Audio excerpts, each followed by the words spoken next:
couple of days out from Valentine's Day, and if you're wondering how to surprise your partner, well, we might have the solution for you. How about whipping up some deliciously decadent treats? For me, that would be a surprise for John. It would be a surprise. Whipping up anything, really. To give us a hand, we've brought in a pro. Please welcome the healthy chef, Teresa Carter. Good morning. Guys, good morning. Yes, some gorgeous. These are going to be decadent treats that are actually good for us. Good for you. Some sexy chocolate cakes from my cookbook, Healthy Baking. Yeah. Great. Okay. Gorgeous. So, starting off, you're going to make the cake. Yeah, I'm going to make the cake, but what I'm going to do whilst you're doing that, I'm going to let you just dip some chocolate-dipped strawberries into this lovely bowl of chocolate. You're presuming there'll be some left for anyone else to have? Maybe, hopefully. We can decorate the cake and stuff. What chocolate do you use when you want to dip? A really good quality Lindt dark chocolate or just a dark chocolate, you know, something 70% over. You've just melted that over and then they go in the fridge, Just melted that. And no, you don't even need to. You can just, they'll just set. They'll just set? Yeah, in about, you know, half an hour or so. Okay, good. Beautiful. So tell me, with that, you're not allowed with chocolate to overcook it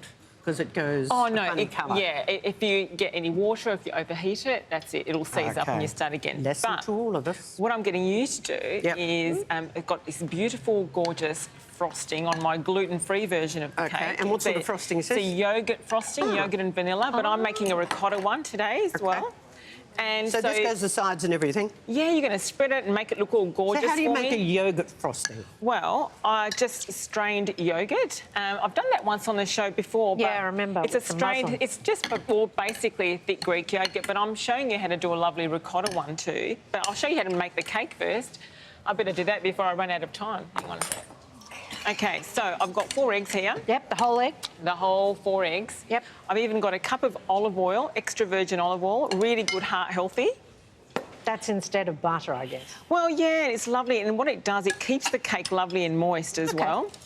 I've got some beautiful organic honey here, some raw honey.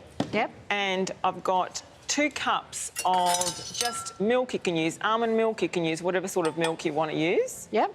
So 2 gorgeous cups. So always when making a cake, I like to mix my liquids in first, the wet ingredients in first. It makes it so easy. Yeah. And so we're giving that a good mix.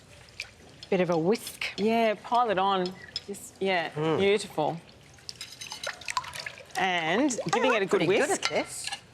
Then you add your dry ingredients. Now here I've got I've got 2 beautiful cups of wholemeal organic spelt flour. OK, what is spelt flour? Spelt flour is... Does the ABC. It's a lovely wheat flour, but it's low in gluten, high in amino acids, a little bit better for your tummy when you eat it so you don't feel as bloated. Is it a difference in calories? No difference in calories, just nutrition. It's just better for you, you know, high in fibre. Better bang for your buck. Yeah, high in fibre as well because I'm using wholemeal, which is fantastic. Yep. And last but not least, beautiful... Oh, your chocolate, yes. Beautiful, what are you using? Just a really good quality dark chocolate. So that's like a chocolate powder? Yeah, a really good quality cocoa powder or chocolate powder, but look how dark and velvety that is. Yeah. So that's going to give you the lovely flavour that you need for the cake. What if you wanted to do it gluten-free? What would you change? If you wanted it gluten-free... We've got 60 seconds here, so let's do some speed cooking. So I've done this, what do I do? OK, you can ice my other cake. OK. Just with the same stuff? Actually, or you can decorate it, Kerry. I'll decorate it. OK, I'm going to mix this all up. OK, now you've got... Now I'm rushed. But you're panicking. I'm panicking. No, so you mix all this up, you put this into a baking tin and the cake comes out looking as glorious as this. Yes. And so in the book and on your website as well, you've got the recipe for this gorgeous ricotta frosting.